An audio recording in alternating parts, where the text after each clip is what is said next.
Welcome to make and take again. বন্ধুরা, আজ একটা চার্জিং এলইডি এমার্জেন্সি এলইডি বলতে পারো। এটা রিপেয়ারে এসছে। এটা অ্যাকচুয়ালি এই সার্কিটটা ঠিক আছে, চার্জিং সার্কিটটা, কিন্তু এর চার্জিং লাইটটা খারাপ হয়ে গেছে। এই চার্জিং লাইট বলছি, ব্যাটারিটা খারাপ হয়ে গেছে। তো এই ব্যাটারিটা আমি অলরেডি খুলেছি। এই ব্যাটারিটা রিপ্লেস করে একটা নিউ ওয়ান এরকম ব্যাটারি আমি এখানে লাগিয়ে দেবো। তো দেখো বন্ধুরা, আমি লাগাচ্ছি ব্যাটারিটা। আয়রন সোল্ডারিং আয়রন অলরেডি গরম দিয়ে দিয়েছিলাম। তো দেখি এবার লাগাই। এটাতে কোনো পজিটিভ নেগেটিভ মার্কিং করা নেই, তবে আমার বোঝার সুবিধার্থে এইখানে মার্কিং করা আছে স্ট্রিপে। তো স্ট্রিপে যেহেতু মার্কিং করা আছে, তো স্ট্রিপের মার্কিংটা দেখেই আমি পজিটিভটা বুঝে নেব। এখানে এই পাশেরটা পজিটিভ আছে এটা। তো সেইভাবে আমি এটা লাগিয়ে দিলেই এটা ওকে হয়ে যাবে।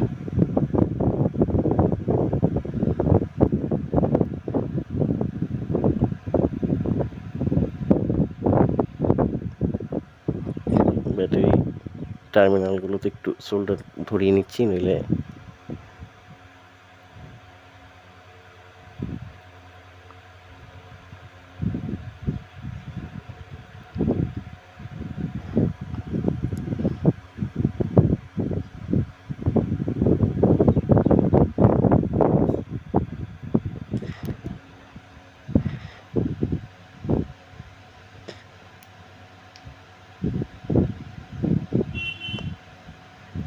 দেখো বন্ধুরা,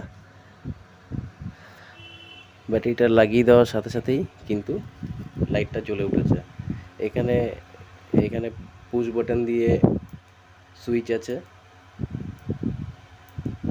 এই যে জ্বলছে একবার, এটা স্লো জ্বললো, এটা ব্লিঙ্কিং, এই অফ। তো এবার ফিটিং করে দেবো। তার আগে সোল্ডারিং আয়রনটা একটু অফ করে নিলাম।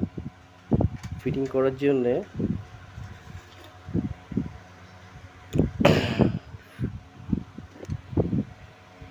করার জন্যে এখানে এই সার্কিটটাকে আগে ফিটিং করতে হবে, চার্জিং সার্কিটটা এইভাবে আছে।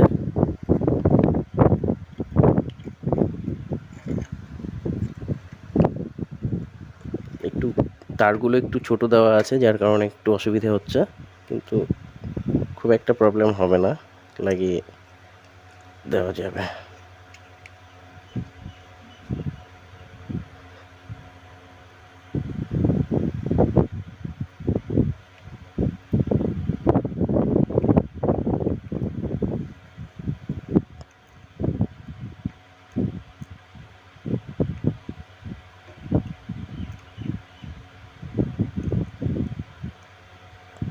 স্ক্রুটা খুবই ছোট স্ক্রু, যার কারণে লাগাতে একটু অসুবিধা হচ্ছে, কিন্তু লেগে যাবে। লেগে গেছে। এবার এই ব্যাটারিতে একটা ডবল সাইডের টেপ আমি লাগিয়ে নিয়েছি। এই ডবল সাইডের টেপের আঠাটা খুলে নেব। খুলে এইভাবে আস্তে করে ভেতরে পুশ করে এই লাগিয়ে দিলাম। এবার হচ্ছে, এটা কিছুই না, এটা জাস্ট এই লক সিস্টেম আছে, এটা এই ভেতরের দিকে ঢুকিয়ে তারগুলো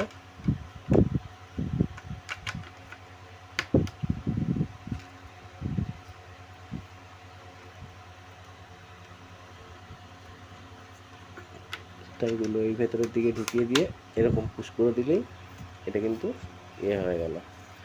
আর এই পাশের ক্যাপটাও আমি খুলেছিলাম ভুল করে, যে কোন পাশে ব্যাটারি টার্মিনালটা দেওয়া আছে সেটা যাই হোক, এটা পুরো রেডি।